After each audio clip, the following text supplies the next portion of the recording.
Tea குரு சொந்தங்களுக்கு வணக்கம். இன்னைக்கு நேர்காணல நம்மளோட எழுந்திருப்பவர் கல்வியாளர் திருமதி டாக்டர் காயத்ரி அவர்கள். மேம் வணக்கம். வணக்கம். எப்படி இருக்கீங்க? ரொம்ப நல்லா இருக்கேங்க, இறைவன் அருள். சூப்பர். எனக்கு ஃபர்ஸ்ட் இந்த நீட்டை பத்தி பேசுறதுக்கு முன்னாடி ஒரு சின்ன சந்தேகம். சின்னவர் இருந்திருந்தா இந்த நீட்டு நடைபெற்று இருக்காதோ 4வது தடவையா அவங்க ஆட்சியில? அவரு லண்டன்ல ரெஸ்ட் எடுக்க போனாரு. அது நல்ல விதம்னு நான் நினைக்கிறேன். ஏன்னா இந்த பிள்ளைங்களுக்கு எந்த டிஸ்டர்பன்ஸும் இல்லாம இந்த பிள்ளைகள் நல்லபடியாக 1,50,000 பேருக்கு மேல தமிழகத்துல இந்த முறை நீட் எழுதியிருக்கிறாங்க. அதுவும் இந்த ஊடகங்கள் நீங்க பாத்தீங்க அப்படின்னு சொன்னா அவங்க பண்ண வித்தையெல்லாம் எனக்கு நேத்திக்கு பார்த்துட்டு சிரிப்பு தான் வந்தது. ஏன்னா ஒவ்வொருத்தரும் அந்த நீட்டு கஷ்டம்னு குழந்தை சொல்லணும்னு ட்ரை பண்றாங்க. ஏன்னா ஊடகவியலாளர்கள் போய் கேள்வி கேட்கும் போது அந்த ரிப்போர்ட்டர்ஸ் போயிட்டு கொஸ்டின் எப்படி இருந்ததுன்னு கேட்கல, கொஸ்டின் டஃபா இருந்ததா, எந்த பேப்பர் டஃபா இருந்தது அப்படியெல்லாம் குழந்தைங்க கிட்ட கேக்குறாங்க. அந்த குழந்தைங்க சொல்லுது கொஸ்டின்ஸ் ரொம்ப ஈஸியா இருந்தது, 95% மேல நான் படிச்சதுதான் வந்தது. ஒரு பொண்ணு நான் வீடியோ பார்த்தேன், ஒரு நல்ல ஒரு நியூஸ் சேனல்ல இருக்கக்கூடிய அந்த சேனல்ல இருக்கக்கூடியவங்க கேள்வி கேட்டதுக்கு, நான் பிசிக்ஸ் நல்லா ப்ரிப்பேர் பண்ணல, இன்னும் கொஞ்சம் நான் நல்லா ப்ரிப்பேர் பண்ணிருக்கலாம்னு குழந்தை சொல்லுது. சோ அப்போ இவங்க நீட்டு தேர்வு கஷ்டம்னு ஒரு பிம்பத்தை கட்டமைக்க ட்ரை பண்ணத குழந்தைகள் சுக்கு நூறா இன்னைக்கு உடைச்சிருக்கிறாங்க அப்படிங்கிறத பாக்குறோம். ஒரு ஒரு கவர்மெண்ட் ஸ்கூல் பொண்ணு சொல்லுது, நான் கவர்மெண்ட் ஸ்கூல்ல தான் படிச்சேன், இந்த 7.5 இன்னைக்கு நீட் வந்ததுனாலதான் வந்தது, அதனாலதான் எங்களை மாதிரி கவர்மெண்ட் ஸ்கூல் பிள்ளைங்களால மெடிக்கலுக்குள்ளேயே போக முடியுது.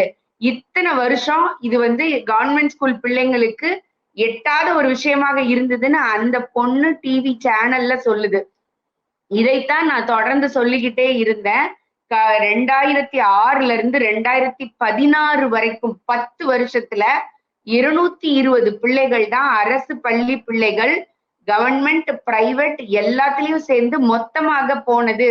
ஆனால் இன்னைக்கு ஒரு வருஷத்துல இந்த வருஷம் மட்டுமே கிட்டத்தட்ட 677 சீட் இருக்கு அப்படிங்கிறத நம்ம பாக்குறோம். அப்போ எங்க 10 வருஷத்துக்கு 220, ஒரு வருஷத்துக்கு 627ங்கிறது எந்த அளவுக்கு நம்பர் இருக்கு பாருங்க. சோ இவங்க மொழியை வச்சு ஒரு கேம் ஆடலாம்னு நினைச்சாங்க. அந்த கேமும் சுக்குநூறா ஒடிஞ்சு போச்சு. ஏன்னா 2018ல 220 பேர் தமிழ்ல எக்ஸாம் எழுதினாங்க. கடந்த வருஷம் 22,400 பேருக்கு மேல தமிழ்ல எக்ஸாம் எழுதியிருக்காங்க நீட் தேர்வு. அப்போ இவர்கள் எதையெல்லாம் சொன்னார்களோ, மொழி கடினம், அதுல அவங்க சக்சஸ் ஆயிட்டாங்க. அரசு பள்ளி பிள்ளைகளுக்கு பிரச்சனை, அந்த பிள்ளைங்க சொல்லுது எனக்கு இது இருக்கிறதுனாலதான் நான் டாக்டர் ஆக முடியுதுன்னு சொல்லுது. ஒரு பொண்ணு கிட்ட இப்படி எந்த இடத்துல எடுத்தாலும் 4வது முறையாக இவர்கள் ஆட்சிக்கு வந்த பிறகு சக்சஸ்ஃபுல்லா நீட் நடந்து முடிஞ்சிருக்கு. இதுல இருந்தே இவர்களுக்கு தெரியும், இதை வைத்து இவர்கள் இனிமேலும் அரசியல் செய்ய முடியாது, ரீல் அந்து போய் ரொம்ப நாள் ஆச்சு. நீங்க சொல்ற மாதிரி அந்த பேரண்ட்ஸ் கூட சொல்றதை நம்ம பார்த்தோம். என் பொண்ணு 2வது தடவை வந்திருக்கா, முதல் தடவை கம்மி மார்க், இந்த நல்லா எடுப்பா. இவங்க அந்த அட்டெம்ப்ட் எல்லாம் சொன்னாங்க, இங்க கோச்சிங் கிளாஸ் போனாதான் பாஸ் ஆக முடியும், அட்டெம்ப்ட் நிறைய இருக்கு, வேஸ்ட் ஆகுது அப்படின்னு சொன்னது எல்லாமே இப்ப பேரண்ட்ஸே உணர ஆரம்பிச்சிட்டாங்க. சோ இந்த நீட் எதிர்ப்பு அரசியல், குறிப்பா அந்த சின்னவர் முட்டையெல்லாம் எடுத்து காமிச்சாரு, இனிமே அது எடுபடாதோ, தவிடுபடி ஆக்கிடுமோ?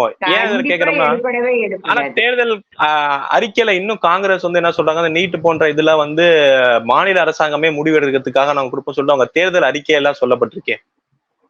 அவங்க ஆட்சிக்கு வரமாட்டாங்கல்ல, அந்த தைரியத்துல தானே சொன்னாங்க. 2வது அவர்களே ஆட்சிக்கு வந்தால் கூட சுப்ரீம் கோர்ட் ஒண்ணு மட்டும் இவங்க நல்லா புரிஞ்சுக்கணுங்க, பொதுமக்கள் நல்லா புரிஞ்சுக்க வேண்டிய விஷயம் என்ன அப்படின்னா, சுப்ரீம் கோர்ட்டுடைய டைரக்ஷன்ல இந்த தீர்ப்பு இது அதனால நீட் கண்டினியூ ஆயிட்டு இருக்கு. அப்போ நமக்கு நீட் வேண்டான்னு நினைச்சாங்கன்னா சுப்ரீம் கோர்ட் அடுத்த டைரக்ஷன் சொல்லணும், அதை நாம மறந்துடக்கூடாது. ஈவன் பேண்டமிக் டைம்லயே சுப்ரீம் கோர்ட் நீட் தேர்வு கண்டிப்பா வச்சே ஆகணும்னு சொன்னாங்க. அதற்கு பிறகு இவர்கள் இந்த ஏகே ராஜன் கமிட்டி போட்டு அதுவும் எந்த பிரயோஜனமும் இல்லாம போயிடுச்சு. இன்னைக்கு சுப்ரீம் கோர்ட்ல கேஸ் பெண்டிங்ல நிக்குது. இதுவரைக்கும் உள்ள மத்த கேஸ் எல்லாமே நம்ம பார்த்திருக்கோம், டிஸ்மிஸ் பண்ணிட்டாங்க. இன்னைக்கு திரும்பவும் இவர்கள் சுப்ரீம் கோர்ட்டுக்கு மட்டுமல்ல ரெக்வெஸ்ட ஜனாதிபதி வரைக்கும் அனுப்பிச்சிருக்காங்கன்னு சொல்றாங்க. எங்க எது நடந்தாலும் சுப்ரீம் கோர்ட்டோட வேற வர்டிக்ட் கொடுக்கிற வரைக்கும் இது யாராலையும் மாத்த முடியாது. ஸ்டூடெண்ட்ஸ் இதை புரிஞ்சுக்கிட்டாங்க. அதனாலதான் வருஷா வருஷம் எழுதுறவர்களுடைய எண்ணிக்கை அதிகமாயிட்டே இருக்கு. எப்படி வந்து கடந்த போன வருஷத்துக்கு முந்தின வருஷம் 11 மருத்துவக் கல்லூரிகள் தமிழகத்துக்கு கொடுத்துட்டு இருக்காங்களோ, இந்த வருஷம் நம்ம பேசிட்டு இருக்கிற இந்த நேரத்துல புதிதாக 3 கல்லூரிகள், ஒரு யூனிவர்சிட்டி, 2 பிரைவேட் காலேஜுக்கு பர்மிஷன் கொடுத்திருக்காங்க. ஸோ வருஷா வருஷம் number of seats, number of college increase ஆயிட்டே இருக்கு அப்படிங்கிறத நாம பாக்குறோம். வேர்ல்ட் ஹெல்த் ஆர்கனைசேஷன் சொன்னதை விட நமக்கு இந்தியாவுல ஒரு மருத்துவர் எத்தனை பேஷண்ட்டை பார்க்கணும் அப்படிங்கிற எண்ணிக்கை, ஒருத்தருக்கு 1000 சொல்லியிருக்காங்க. நம்ம இந்தியால நமக்கு வந்து 430 அளவுக்கு தான் இருக்குது. அந்த அளவுக்கு நமக்கு குறைஞ்சு நல்லபடியாக தான் இருக்குது. அதனால இவர்களுடைய பருப்பு வந்து இனிமேல் வேகாது அப்படின்னு நான் நினைக்கிறேன். முந்தானேத்து அந்த நீட் தேர்வு நடைபெற்றது வெற்றிகரமா. அன்னைக்கு பாத்தீங்கன்னா 12th ரிசல்ட் வேற வந்திருந்தது. அதை நம்ம பார்த்துருப்போம். பாஸ் பர்சன்டேஜ் வந்து இந்த இன்க்ரீஸ் ஆயிருக்கு. எப்பவும் போல இவங்க கிரெடிட் எடுத்துறாங்க. பாத்தீங்களா, திராவிட மாடல் வந்து எப்படி கல்வியை நாங்க கொண்டு வந்திருக்கோம், அடித்தட்ட மாணவர்களையும் நாங்க எப்படி முன்னேற்ற பாதையில கொண்டு வந்திருக்கோங்க. சோ கல்வியாளரா அந்த 12th ரிசல்ட்டை நீங்க எப்படி பாக்குறீங்க? நீங்க சூப்பரா சொன்னீங்க. அது வந்து ஹாஃப் ட்ரூத் அப்படின்னு சொல்லுவேன் நானு. ரிசல்ட் வந்து ஓவரால் ரிசல்ட் இன்க்ரீஸ் ஆயிருக்கு. அதனால அதை மட்டும் கடந்த வருஷம் இத்தனை பர்சன்டேஜ் இருந்தது, இந்த வருஷம் இத்தனை பர்சன்டேஜ் இருந்ததுன்னு போட்டவங்க சப்ஜெக்ட் வைஸ் கடந்த 3 ஆண்டுகளாக இவர்கள் ஆட்சிக்கு வந்த பின்னர் நான் தொடர்ந்து சொல்லிக்கிட்டே இருக்கிறேன், கல்வி நிலையங்கள்ல கல்வியுடைய தரம் குறைஞ்சுக்கிட்டே இருக்குது. டீச்சர்ஸுக்கு ரெக்கார்டு ஒர்க் ஜாஸ்தியா இருக்கு, டீச்சிங்க்கு நேரம் ரொம்ப கம்மி பண்றாங்க அப்படின்னு நம்ம அப்புறம் வந்து வேகன்சிஸை ஃபில் பண்ணவே மாட்டேங்கிறாங்கன்னு சொன்னோம். அது எல்லாம் ஒவ்வொரு வருஷமும் ரிசல்ட்ல தெரியுது அப்படிங்கிறத பாக்குறோம். ஓவரால் ரிசல்ட் ஜாஸ்தியா இருக்குது. ஆனால் நீங்க பாருங்க, நான் படிக்கும்போது 20 வருஷத்துக்கு முன்னாடி கூட உங்களுக்கு மேக்ஸ், பிசிக்ஸ், கெமிஸ்ட்ரி, பயாலஜில சதம் எடுக்கிறவர்களுடைய சென்டம் எடுக்கிறவங்களுடைய எண்ணிக்கை மோர் தென் 2000, 2500, 3000க்கு மேல இருக்கும். ஆனால் கடந்த 3 முறையில பாருங்க, இந்த முறை அதுவும் பிசிக்ஸை பொறுத்த வரைக்கும் ஒரு 650 சம்திங், கெமிஸ்ட்ரியில நாட் ஈவன் 500. நமக்கு வந்து 7,96,000 பேர் வந்து 12th எழுதியிருக்காங்க. அதுல நீங்க சரிபாதி கூட வச்சுக்கோங்க, இல்ல ஒரு வெறும் 4 லட்சம் பேர் வச்சுக்கோங்க. மிச்சம் 3,96,000 பேர் வந்து காமர்ஸ் குரூப் எடுத்துட்டாங்க. ஸோ பியூர் சயின்ஸும் மேக்ஸ், இல்லைன்னா மேக்ஸ், பிசிக்ஸ், கம்ப்யூட்டர் சயின்ஸ், நீங்க இந்த 3 குரூப்போடைய சேர்த்து 4 லட்சம் ஸ்டூடெண்ட்ஸ் நீங்க எடுத்தால் கூட நீங்க 500 பேர் கூட கெமிஸ்ட்ரியில சென்டம் எடுக்க முடியல அப்படிங்கிறது வருத்தத்திற்குரிய விஷயம். பயாலஜில பாத்தீங்கன்னா 652 எடுத்திருக்கிறாங்க. ஸோ ஒரு நாட் ஈவன் ஒரு 750, 4 லட்சத்துல 1% கூட நீங்க பாருங்க வரல அப்படிங்கிறது எவ்வளவு வருத்தமான ஒரு விஷயம். அப்போ நீங்க வந்து ஓவரால இன்க்ரீஸ் பண்ணி காமிக்கிறதுல எந்த பிரயோஜனமும் இல்ல. 35 மார்க் எடுத்தா நான் பாஸ். அப்ப நீங்க 35 போட்டு பாஸ் பண்ணி நீங்க பர்சன்டேஜ் காமிக்கலாம். ஆனால் அந்த பிள்ளைகள் புரிந்து படிச்சு எவ்வளவு தூரம் நல்ல மதிப்பெண்கள் எடுத்திருக்கிறாங்க, அதை பொறுத்து உங்களுக்கு கல்லூரின்னு வச்சுக்கோங்க. இப்படி நீங்க பாத்தீங்கன்னா கட் ஆஃப் வந்து எவ்ரி இயர் குறைஞ்சுக்கிட்டே இருக்கு. அதாவது ஒரு 190 to 200 கட் ஆஃப்ல வரக்கூடிய மாணவர்கள் எண்ணிக்கை குறைஞ்சுக்கிட்டே இருக்குது. 150க்கு கீழே, 140க்கு கீழே கட் ஆஃப் எடுக்கிறவர்களுடைய எண்ணிக்கை அதிகமாயிட்டே இருக்குன்றத பாக்குறோம். இது வந்து கல்வியில சாதனை கிடையாது. கண்டிப்பாக இந்த உயர்கல்வித்துறை வந்து பிரச்சனையாவே இருக்குதுன்னு நம்ம சொல்லிக்கிட்டே இருக்கோம். அதே போல பள்ளிக்கல்வித்துறையும் நான் சொல்வேன், சிரிச்சுட்டே காணாமல் போன பள்ளிக்கல்வித்துறை அமைச்சர்னு. அதே போல இந்த பள்ளிக்கல்வித்துறையில அவ்வளவு பிரச்சனைகள் இருக்குது, வேகன்சிஸ் இருக்குது, ஃபில் பண்ண மாட்டேன்றாங்க, அவ்வளோ இது இருக்குது. அது ரிசல்ட்ல நல்லா தெரியுது. ஓவரால் ரிசல்ட்டை நீங்க இன்க்ரீஸ் பண்ணாலும் சப்ஜெக்ட் வைஸ் நீங்க ரிசல்ட்டை பார்த்தீங்கன்னா உங்களுக்கு தெரியும். ஏன்னா தமிழகத்தை பொறுத்த வரைக்கும் எல்லாருமே டாக்டர் ஆகணும், எல்லாருமே இன்ஜினியர் ஆகணும். இதுதான் ஒரு மிகப்பெரிய கனவா சொல்லி சொல்லி வளர்க்கப்பட்டிருக்குது. அதுல பாதிக்கு நான் அதை எப்போதும் அதை சொல்லுவேன். வந்து ஓவராலா நீங்க ஒரு காலேஜுக்கு போற பர்சன்டேஜ் எடுத்தீங்கன்னா வெறும் 4% தான் மெடிசனுக்கு ஓவரால் இந்தியால, 16% தான் இன்ஜினியரிங்க்கு போறவங்க இருக்கிறாங்க. பேலன்ஸ் இருக்கிற அத்தனை பேரும் 20ல ஒரு 10% படிக்காம போனால் கூட ஒரு 70% நமக்கு வந்து ஒரு ஆர்ட்ஸ் அண்ட் சயின்ஸ் எடுக்கக்கூடியதுதான் நம்ம பாக்குறோம். ஆனால் இந்த 4% அரசியல் பண்ணிட்டு இந்த 16% எடுக்கக்கூடிய இன்ஜினியரிங் மாணவர்களுக்கு தேவையான இந்த மேக்ஸ், பிசிக்ஸ், கெமிஸ்ட்ரியை கூட நீங்க ஒழுங்கா சொல்லி கொடுக்கல, நல்ல ரிசல்ட் வரல அப்படின்னு சொன்னா நம்ம ஃபியூச்சர் எப்படி இருக்கும் பசங்களுக்குன்னு யோசிச்சு பாருங்க. நாம ஆத்ம நிர்பர்னு சொல்றோம், பிள்ளைகளுடைய கிரியேட்டிவிட்டியை இன்க்ரீஸ் பண்ணணும்னு சொல்றோம், பேட்டன்ட், புதிய கண்டுபிடிப்புகள்னு சொல்றோம். இது எல்லாத்துக்கும் அடிப்படை சரியா இருக்கணும். இங்க ரிசல்ட் அகலமாக இருக்குது, ஆழமாக இல்லைன்றது இந்த ரிசல்ட் சொல்ற நமக்கு பாடம். நீங்க கல்வித்துறை அமைச்சரை காணோம், இதுல அரசியல் பண்றாங்க, அதுவும் குறிப்பா நீங்க பாத்தீங்கன்னா 4% எம்பிபிஎஸ்க்காக அரசியல் பண்றாங்கனால ஒரு கேள்வி. பிரதமர் அவர்கள் வந்ததுல இருந்து மோடி அவர்கள் எப்ப பிரதமரா வந்தாரோ அவர் வந்து இந்த பரீட்சை பயம் இருக்கக்கூடாது அப்படின்னு சொல்லிட்டு மாணவர்கள்ட்ட அந்த கலந்துரையாடல் வச்சுக்கிறாரு. சோ ஆனா இங்க இருக்கிற அமைச்சகம், கல்வித்துறையா இருக்கட்டும் இல்ல தமிழகமா இருக்கட்டும், வீடு தேடி கல்வி இதை நம்ம கொண்டு போறோம் அப்படின்னு சொன்னாலுமே இவங்களோட கல்வியில நடக்கிற அரசியல் எவ்வளவு மோசமா இருக்கு. ஆக்சுவலா வந்து இதுதான் ஒரு ஒரு ஒரு பிரதமர் வந்து ஒரு பிரதமர் அந்த அரசியல் அப்படிங்கிறத தாண்டி அடுத்த தலைமுறைக்கு ஒரு தலைவராக, ஒரு தாத்தாவாக அவர் அப்படிதான் அவர் நினைச்சுக்கிட்டு அந்த காரியத்தை அவர் செய்யறாரு.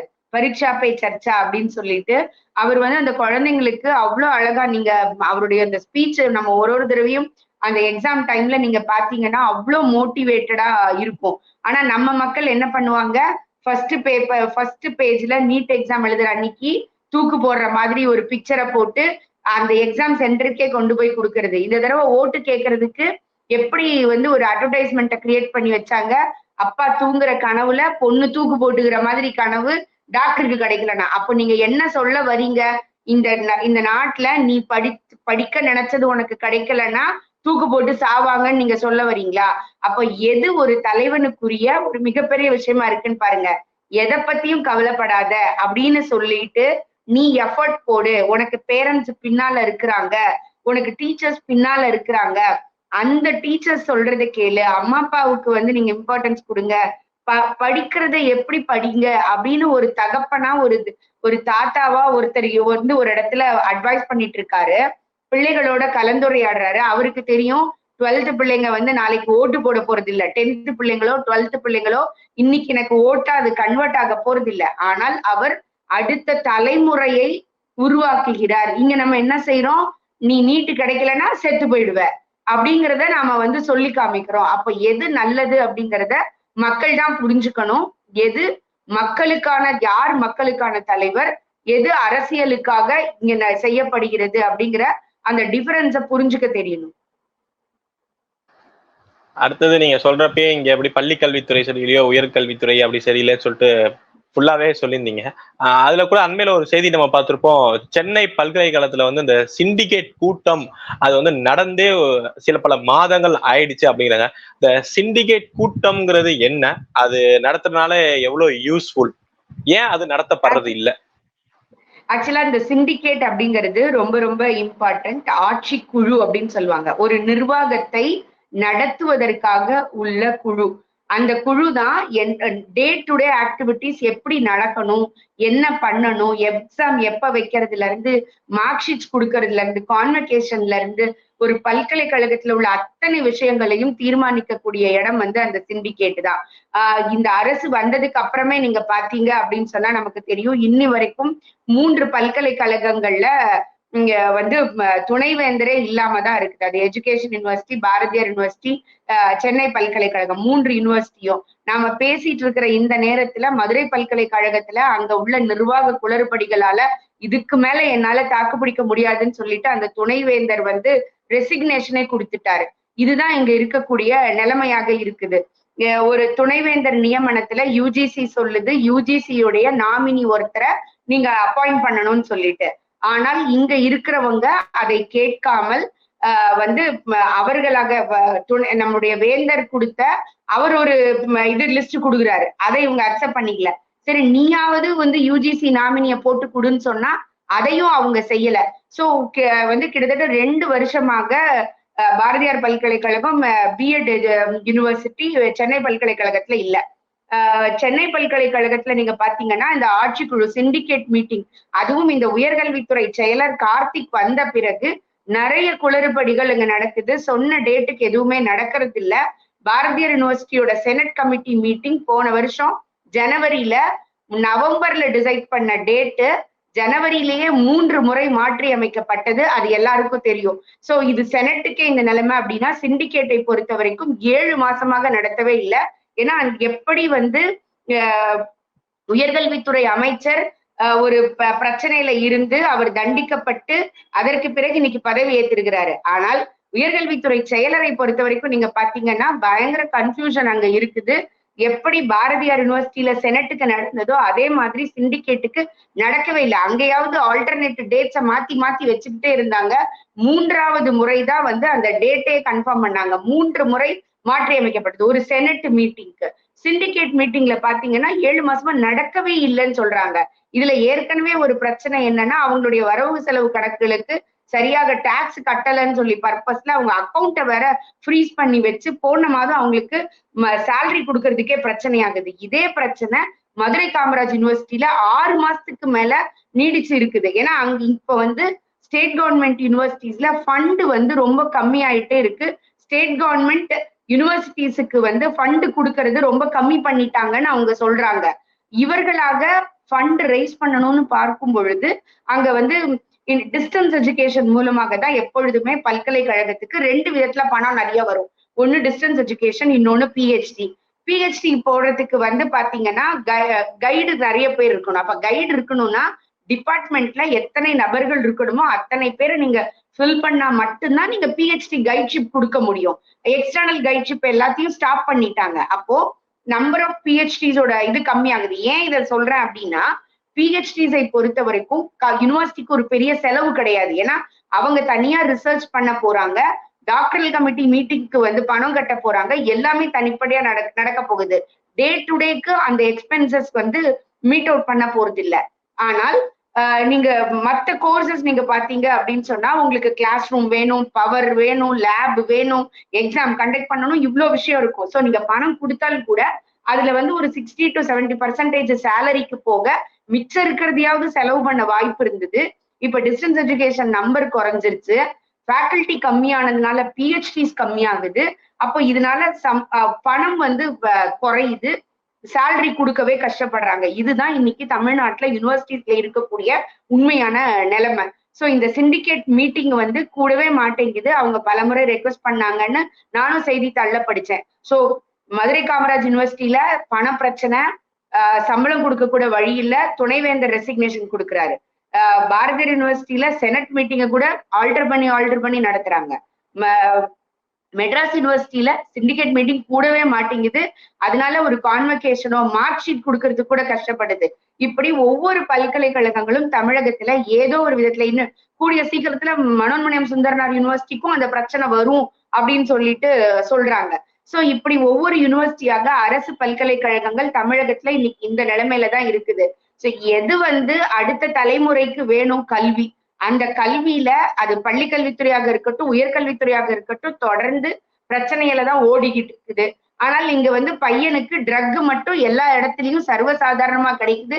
படிக்கிற பையன் அம்மாவை கொல்றான், அப்பாவை கொல்றான், இத கண்டக்டரை அடிக்கிறான், போற இடத்துல என்ன நடக்குதுன்னு இந்த நாட்டுல புரிய மாட்டேங்குது. இதுதான் வந்து திராவிட மாடலா அப்படிங்கிறது நமக்கு அவங்க செஞ்சு காமிக்கிறாங்கன்னு நினைக்கிறேன். கண்டிப்பா எங்க படிச்சா நீங்க சொல்ற அந்த கல்வி வந்து இங்க இருக்கிறவங்களுக்கு கிடைச்சா முரசொலி படிக்காம போயிடுவாங்களோ அப்படிங்கிற ஒரு அச்சமா உங்களுக்கு இருக்கும்னு நினைக்கிறேன். பொறுத்து வந்து பார்ப்போம். விடியல் வந்து 26ல எப்படி அமையுது, அது 24லே முன்னோட்டமா இருக்காங்கிறதும் பார்ப்போம். உங்க நேரத்தை நமது தளத்துக்கு வந்து பகிர்ந்தமைக்கு ரொம்ப ரொம்ப நன்றி. நல்லதே நடக்கும். வாழ்வாங்க.